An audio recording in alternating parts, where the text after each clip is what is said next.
This first part of the presentation was originally written by Dr. Paul Dawson, one of our colleagues on campus, and he does a lot of teaching, so he wasn't able to be part of the workshop, but just so you know, these are his slides that we'll go through. And I like this. I don't usually read a whole lot from slides like this, but I like this little blurb that he has on this slide. So, we talk about food processing, and some people really, don't mind when we talk about food processed or processed foods. Others are like, oh, I'm going to stay away from processed foods. So this kind of relates to that. But processing of food really is the transformation of raw ingredients into food. So it's not this big, bad, scary thing that everybody wants to think it is. But here's this blurb. It is the dark force, we're told, behind the obesity epidemic, the death of the family farm in Tang. But humans have been processing food ever since we learned how to cook, preserve, ferment, freeze, dry, or extract. Processed foods has powered the evolution of the species, the expansion of empires, and the exploration of space. So I think that's pretty interesting to see that. But understand that when we talk about processing food, it's making food. So guess what? Every day that you're in your kitchen, even when you make a sandwich, you are processing food. It's just simply the making of food, okay? And it's what we do with it. What we should be most concerned about a lot of times is the spoilage. So we want the best quality food. We don't want to eat spoiled food. One, it tastes bad. And two, it could get us sick. So we think about it. In the mind of the consumer, spoilage is a failure of a product to meet that consumer's needs or their expectations that is promised by the developer. Have you ever gone to the grocery store, bought something, went home, opened it, and maybe a seal was partially broken, something was tampered with, or maybe sometimes I think at the grocery store, somebody's opening the box and a cutter will, open that bag just partially underneath that surface. And so all of a sudden you don't think so much about the grocery store being the problem. You're thinking, oh, the producer caused this problem. Spoilage, we really relate to food not tasting good. Maybe a bad texture. It just doesn't look right. Okay, it's moldy. Different scenarios that we can think of. Sometimes spoilage will make us sick. Sometimes it may not. It just won't taste good. So what kind of food deterioration do we think about when we talk about foods? The first part is physical. Think about our bananas in the back of the room. Okay, and everybody has their preferences in bananas. I prefer mine green without a spot of brown. But as soon as they've got brown on it, somebody might be okay with it, and other people, will say that's bruised. I'm not going to touch it. So that's the quality starting to go down. Crushing something. So a bag of potato chips that gets crushed, or a loaf of bread that gets crushed. That's kind of deterioration because it's not to the quality, to the standards that is in your mind that you want to consume that food. But also can be gain or loss of moisture. So those crackers that you have sitting out all day long, sitting on a tray, maybe you've had a party and you forgot to put those away. And so now all of a sudden they become soggy. Are they going to make you sick? No, but they're not going to have that quality that you want. Or maybe it's that loaf of bread that you have sitting out uncovered for extended amount of time. At first, it's not necessarily going to make you sick, but it's probably going to dry out and get a little crusty, right? Okay, so it's that gain or loss of moisture. So it's not to that standard that you choose. Crystallization, chocolate. Think about chocolate that will crystallize and you get the little white spots on it.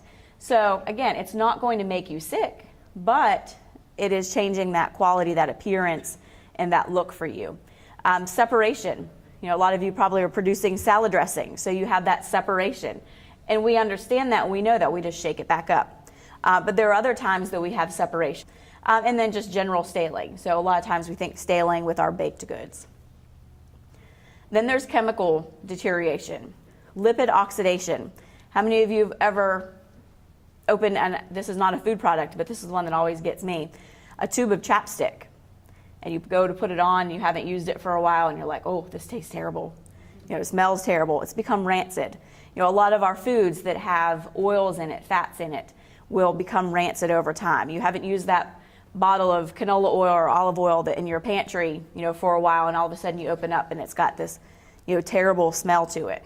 Okay, that is the oxidation. Okay, lighting effects on color.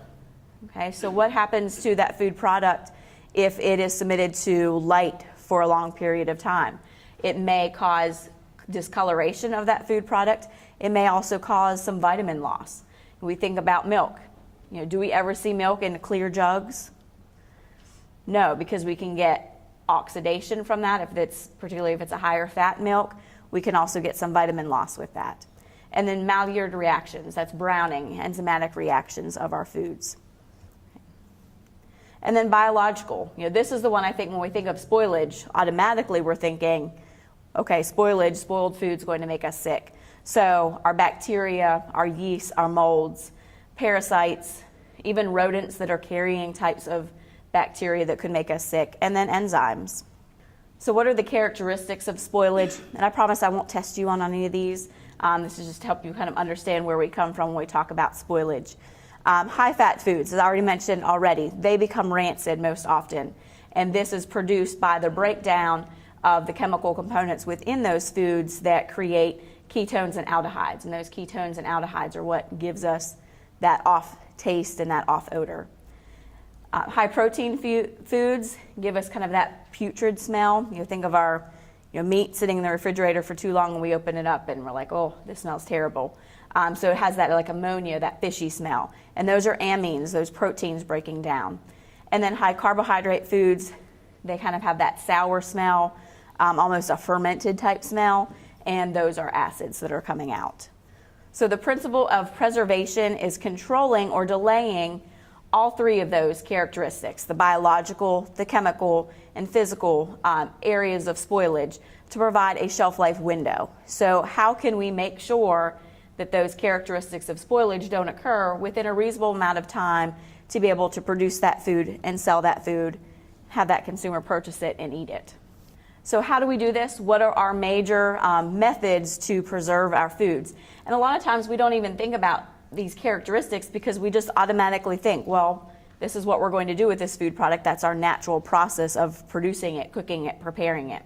So our thermal processing, we think of all our canned foods or our shelf-stable foods. We're going to give them a thermal process so that we can make sure that we can give them that shelf life in that oxygen-free environment, that bottle, that can. Controlling of the water activity, that AW that you see is the symbol for water activity. But controlling water activity happens through dehydrating of foods, so taking out some of that moisture. Salting food, think of country ham, adding the salt to it. And we've done that for years, before our grandparents and great-grandparents were born. Salting has been happening for a very long time, preserving our meats. And then also adding sugar. So jams and jellies, we add a lot of sugar, it takes up a lot of the moisture that's in that food product, so that bacteria, other pathogens cannot grow. Then acidification, so lowering the pH so bacteria can't grow in a product. Also fermenting, so the kombucha is one way about it. Sauerkraut, kimchi, those types of products that are fermented. We're taking something and adjusting that pH, lowering that pH. Okay? Chemical additives can also give us a boost in that preservation window. So either curing foods, adding antioxidants, and also adding types of inhibitors like mold inhibitors. And then just generally refrigeration and freezing, because we're controlling those spoilage mechanisms through temperature, giving it temperature control. Okay, so thermal processing. I think a lot of you and your products are going to be using thermal processing as your main control. So it's a method of treating foods with heat so that any of the potential pathogens that could be in that product will be destroyed. As Dr. Northcutt mentioned, we can't make food sterile. It'd be great if we can, but it's just not entirely possible. So we want to do the best we can with good manufacturing practices, and then we finish that process off with that thermal process so that we can make sure that all of the potential spoilage organisms and those that could make us sick, the pathogens, will be killed. Okay? And allows food to be safely stored without refrigeration or freezing. So we want to be able to give ourselves that shelf life through that thermal process. So degrees of thermal processing. So sterilization, this is the complete destruction of microorganisms. Can we achieve this most often? No, we can't. Okay, so our food is not going to be sterilized, but we are going to have commercial sterility. So our canned goods, any of our shelf-stable foods are going to be what we consider commercial sterility. destroys all pathogenic and spoilage microorganisms to the extent they can't grow under proper handling conditions. Okay, so that's what we're looking for. So again, understand if you're producing a shelf-stable item, a canned item that is not sterile, it's under the term of commercial sterilization. Okay, and then pasteurization, we think about this with juices, with our milk as well. It's less severe than the commercial sterility. Time temperature differs depending on the type of food so that we can be able to kill the certain microorganisms that are inhabitant of that product. And all we're looking for is destroying specific pathogens. So we think, okay, milk. What is the type of microorganism that's commonly in milk? And that's the temperature, maybe a little bit more, that we need to achieve for that product. And then reducing spoilage organisms and then enzymes. You know, a lot of times we've got those pathogens that we're looking to kill or those spoilage microorganisms, but enzymes continue the process of deteriorating our food. Our fruits, you know, we can leave them out if they're uncut on the table for, you know, several days, several weeks, but they continue to deteriorate. And what is happening is we've got enzymes in there that are creating that deterioration. So if we take our fruits and vegetables and we blanch them and then we put them in the refrigerator or we freeze them, we have a bigger shelf life because now we've inactivated those enzymes. So there are a lot of enzymes that we can stop in their tracks just by giving a small amount of heat. Okay? And so that leads us right into that blanching. What we're doing is those enzymes, we're inactivating the enzymes, and we're also going to reduce some microbial load. It may not be, you know, a significant amount, but it is certainly going to reduce it because we are adding heat to that food product, and it's going to be just those surface areas that food product is touching, that boiling water.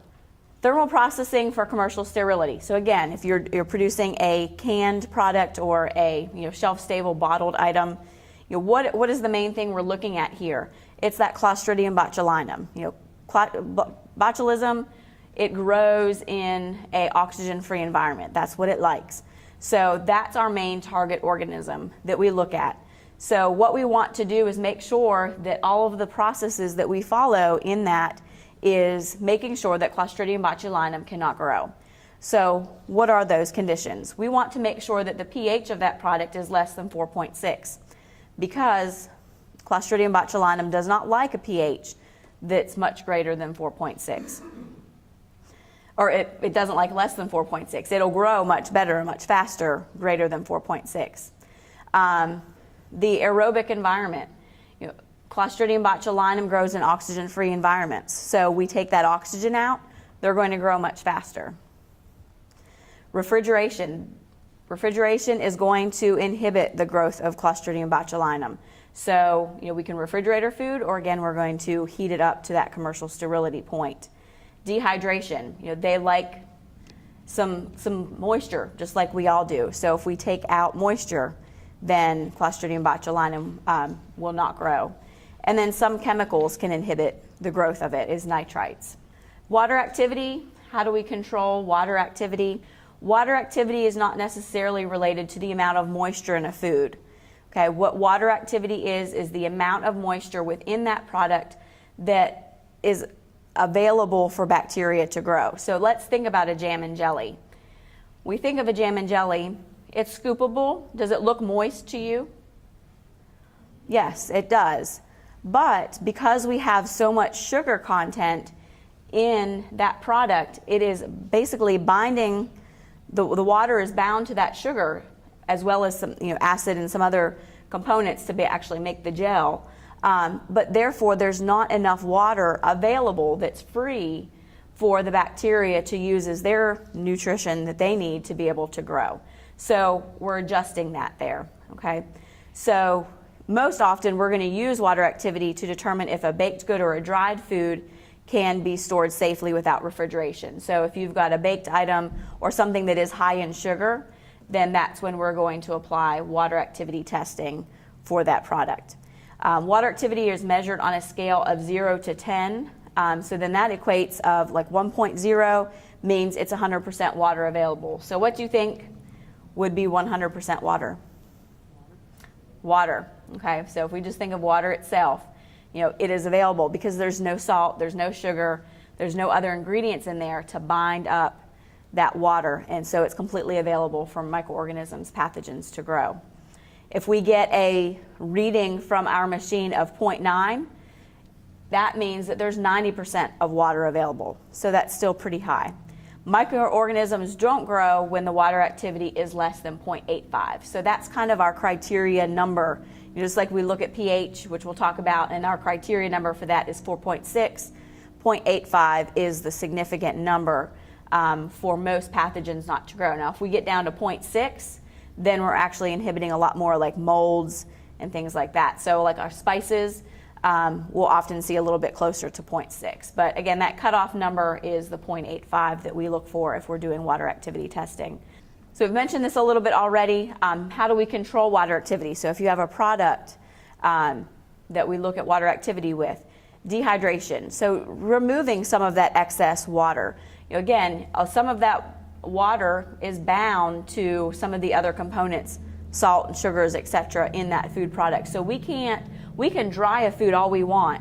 If we have a dried apricot, we're going to dry it, but we can't always take out 100% of that water. There is going to be some chemically bound water to that food. Okay, so we're going to get out what is available to those pathogens. Salting, so adding salt, those food cells lose water, they shrink, and therefore we don't have that excess water available for those pathogens to grow. Okay, and then again, we've mentioned this already, is the addition of sugar. When we have strawberries sliced and we add sugar to it, what happens? Get syrupy. Okay, so that's exactly what's happening. So you can see that physically at that point is you're drawing the water out. Just the same as if you have cucumbers in the summer. I love to make cucumber salad. So what do I add to my cucumbers before I mix in my sour cream and a little bit of sugar and a little bit of vinegar, some dill, making me hungry here. Okay. Salt, exactly. It's the same effect. Salt and sugar give the same effect to our fruits and vegetables by drawing out that water. It's controlling that water activity. Okay. Acidification with acid foods and fermentation. So acidity is the measurement of the pH of food and provides information about how bacteria can grow in our food products. So again, we've already mentioned this. Our scale is 1 to 14. 1 is that strong acid, and get this, it kind of gets backwards thinking, so get used to this, is we have our strong acid, so it has a pH of 1, 2, 3, okay, low number. It has the low pH, but it's a strong acid. Okay, so the number is low, but that means it's a high acid. Okay, so the more acidic the product, the lower the number. Then we've got our strong alkalins, which we don't eat a lot of foods on the strong alkaline side. So we get up as maximum is 14, and that's our high pH, but it's low acid. So the more acidic or the more alkaline a food is, the less likely pathogens will grow.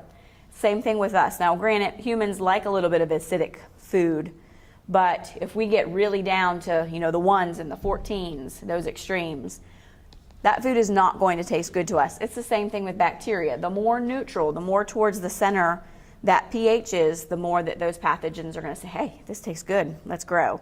Okay, so they're going to be more towards the middle.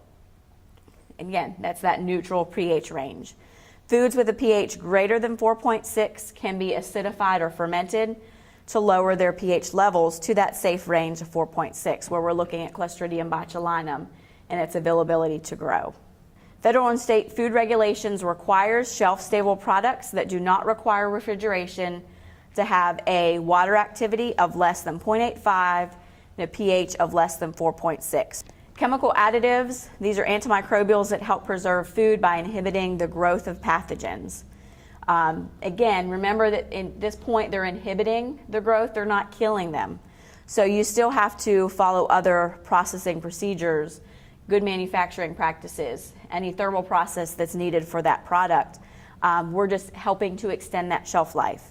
If we have a cold fill tartar sauce, we might want to add some mold inhibitors in there so that we don't have some growth. If we have a chutney, which we've had before, where its water activity is close to that line, they just may need to add a little bit of an inhibitor to that to prevent some mold growth.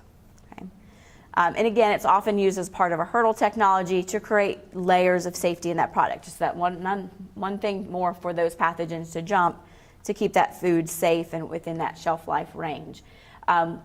A lot of times our food entrepreneurs don't use additives, and there's also a lot of, I think, retail chains that don't want their products coming in that have a lot of the additives. So we'll get questions about that, but we can help you on a one-on-one basis with additives if that's something you want to add. Okay, shelf life. This refers to the amount of time in distribution and in the customer's home before you actually eat that product. Okay, and during that time, it is the period of time that it remains acceptable for consumption. So it looks good, it tastes good, it smells good.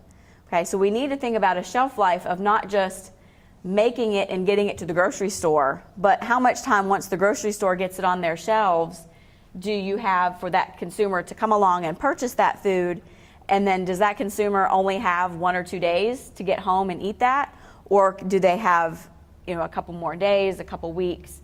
So you want to think about it in that time frame: production, getting it to the grocery store, how long is it on that shelf or wherever you're selling it from, and then how long can that product still remain acceptable at the home of the consumer. So what defines shelf life? What are we going to look for in that? Is it edible? Does it have a good appearance? Does it have a good flavor? Does it have a good texture? Okay, so those are all sensory characteristics. Is it nutritious?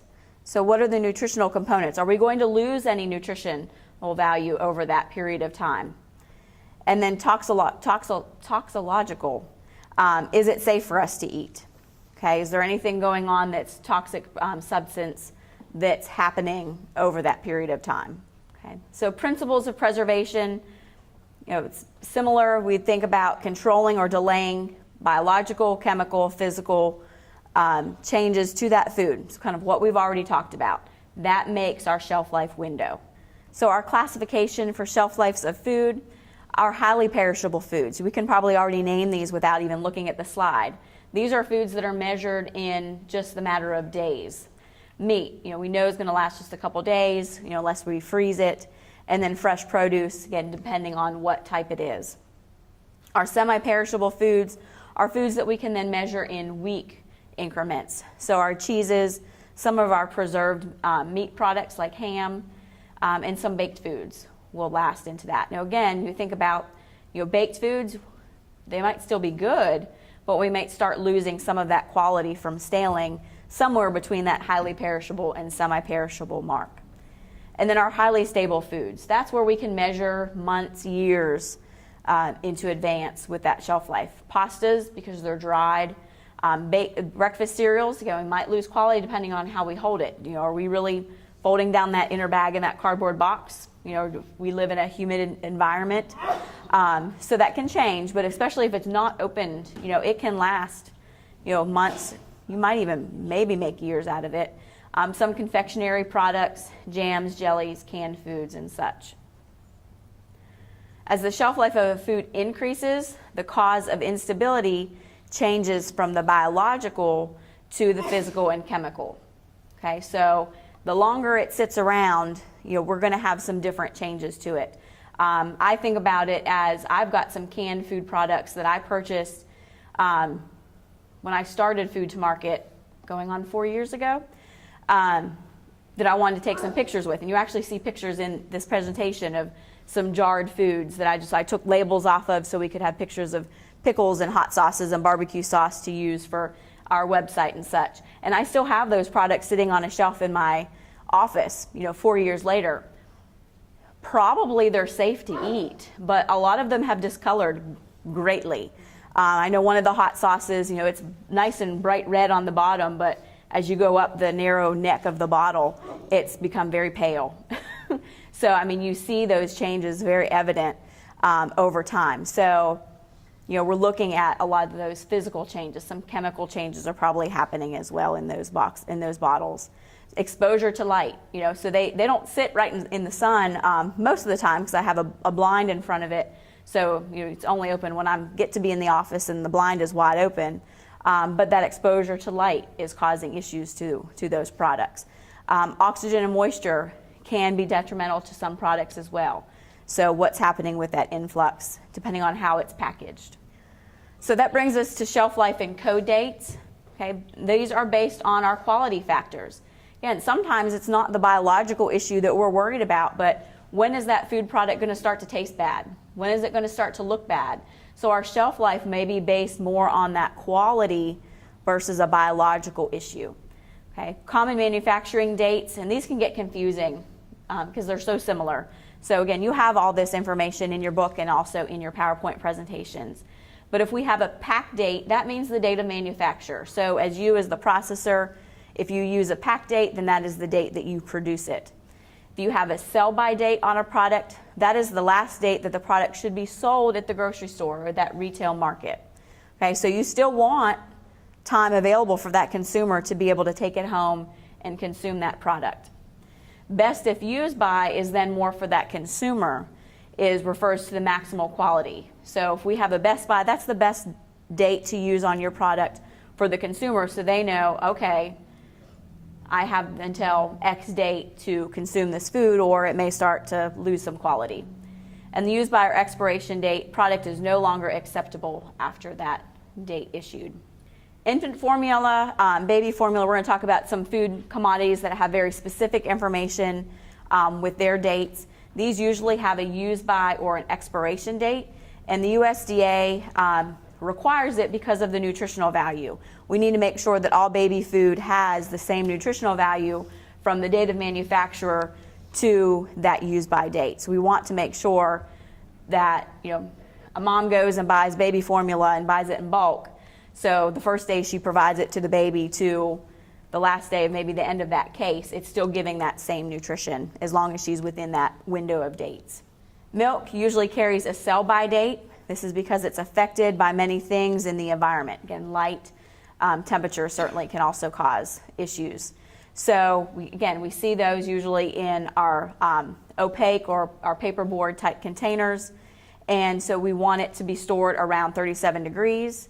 And so if it's stored at 37 degrees, then it can be fresh for 2 to 5 days after that sell-by date. So I'm sure we've always heard about, just because that date has come and gone, you smell it, give it the sniff test, and then you can drink it, several days after that fact. Okay, meat, whether it's ground hamburger or a pound of steak, we usually recommend to either eat it or freeze it within 2 days of purchase, and that's for best quality particularly. You can even see more days and have safety for a few more days biologically, but you're going to see some color changes happen. So we do want to use it as quickly as possible or freeze it. Canned foods, some manufacturers claim that canned foods don't spoil for at least 2 years, but guidelines say to store them below 75 degrees and not to keep them for more than 12 months. Okay. Many food cans may not even have dates on them. So you can kind of use that as a rule of thumb. If they do, discard them after the dates that are on the cans. I mean, generally speaking, canned foods, as long as they're prepared properly, can be just fine for safe consumption indefinitely. As long as the seals are good, they haven't been dented, anything like that. But not necessarily going to taste good. I always think of the example is my mom and dad have a very old-fashioned jar with the kind of the hinge to it that my grandfather, my dad's dad, had made canned mincemeat back even before I was born. So this is somewhere probably around 1977 or something like that. And they still have it. It's still sitting on the top armoire where they show some things at my parents' farmhouse. And I always look at it and think, I'm just amazed that hasn't blown up yet. But it's because it hasn't, it's probably safe. But would any of us want to touch that? No. So, you do want to use canned goods within a reasonable amount of time because you're going to get the best quality. Is it going to kill you? If it's not bubbling and blowing up on you, probably not. But you're not going to get a good meal out of it.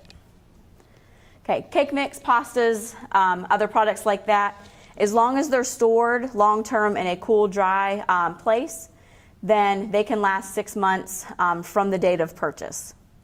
Okay, so and then that's important, especially living here in South Carolina in the summer months.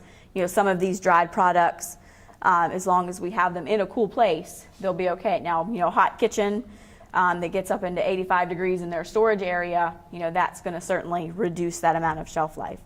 Okay, eggs. So on to eggs a little bit. Salmonella is a top concern. Eggs really do have a surprisingly long shelf life. And again, that's under refrigeration. Often they can stay on the store shelf for up to 30 days. And research has found that the shelf life of eggs can go beyond the recommended sell-by date. And that's usually about 3 to 5 weeks beyond that sell-by date, refrigerated.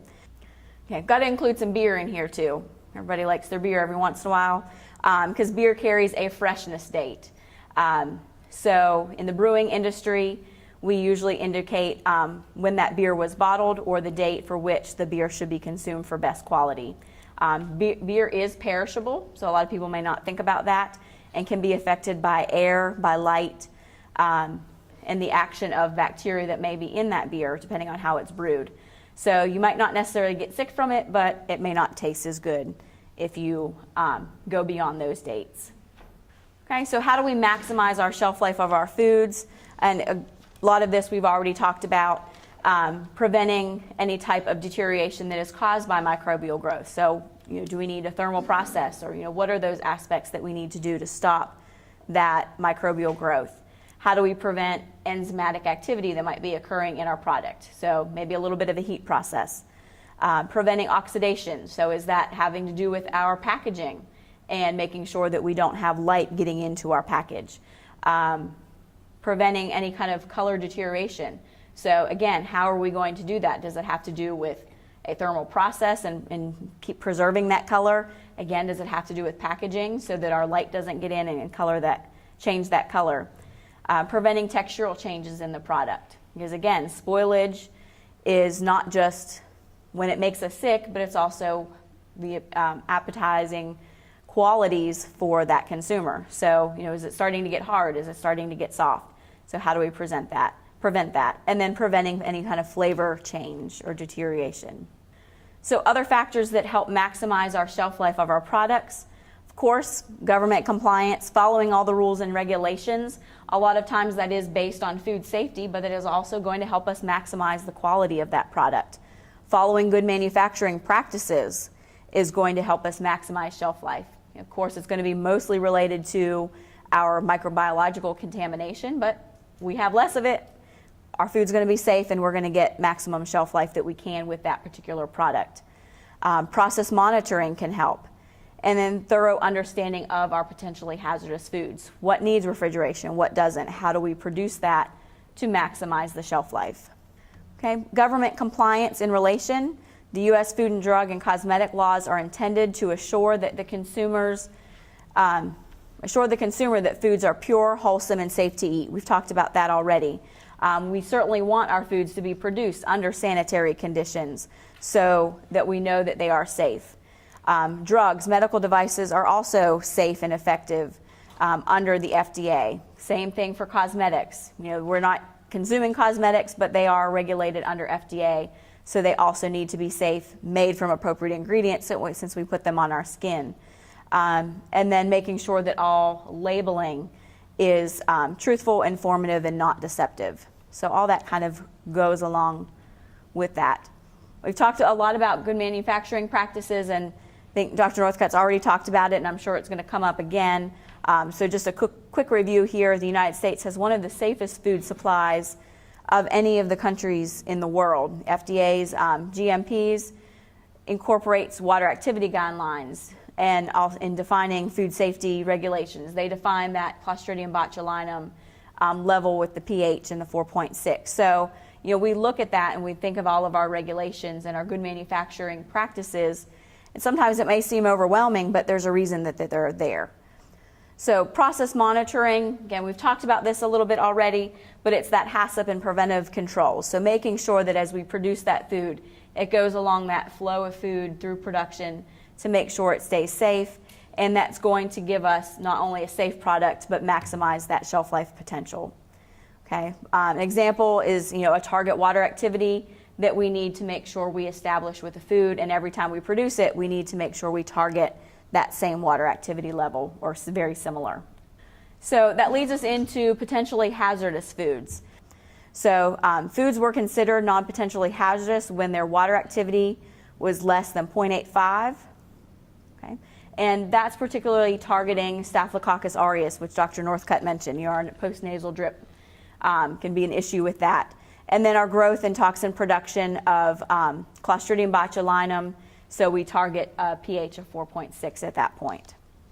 In 2005, the Food Code updated the definition of non-potentially hazardous foods using scientific criteria to consider the interaction between water activity and pH to determine if a food is non-potentially hazardous or not. So we look at heat treatment and packaging of the food in addition to the pH and the water activity. And again, that hurdle effect is always a big deal in looking at any food that's produced. So when we can have a hurdle effect involving pH, water activity, heating, packaging, and so on, that can really help us prevent any type of growth. So we think of examples, potentially hazardous foods. What are the foods that we automatically think should go and be refrigerated, or that we're usually concerned about? Of course, our meats, chicken, beef, pork. Any of our other types of meats, beef, lamb, all of that. Cheese, and cream cheese pastries. Cooked rice. We think about dried rice, not so much of a big deal. Good. Fried onions are potentially hazardous because, again, we're adding some process there, and if they're not at that right temperature. Open cans of meat and vegetables, that's pretty understandable, especially with the meat. A lot of people don't realize that our cooked vegetables, kind of similar to the rice, as soon as we cook them, we break them down some, we are going to have potential bacteria growth. So, our carrot that comes from the grocery store, we don't mind letting it sit on the counter for a couple hours. But as soon as we clean it, I hope you're cleaning it, and then you're boiling it or steaming it, but however you're cooking it, we wouldn't think to put it on the counter for a couple hours after that cooking process, because now we've softened it up and we've gotten it to a point where bacteria say, I really like this. I might have started to chew on the outside of this carrot before, but now it's really good. It's nice and soft. It's reaching all of my Fat Tom criteria. It's got a higher moisture content because we've cooked it. The temperature might be just right because now we've cooked it and it's lukewarm versus maybe refrigerator temperature, or just maybe even hovering around 45 degrees. So that alters it. Fresh garlic and oil. We get a lot of questions about this. I think Adair gets a lot of questions about this through the Home and Garden Information Center from consumers. How many of you like to have some garlic infused oil with your great homemade Italian bread? It's a great alternative for just butter, tasty. But as soon as we take that garlic clove, or even some of our herbs, and put that into oil, what kind of environment have we created around that herb or around that garlic? There's no oxygen around that. So we're creating an oxygen-free environment around that garlic or around that herb, which could have Clostridium botulinum on it. Remember, Clostridium botulinum is natural in our environment.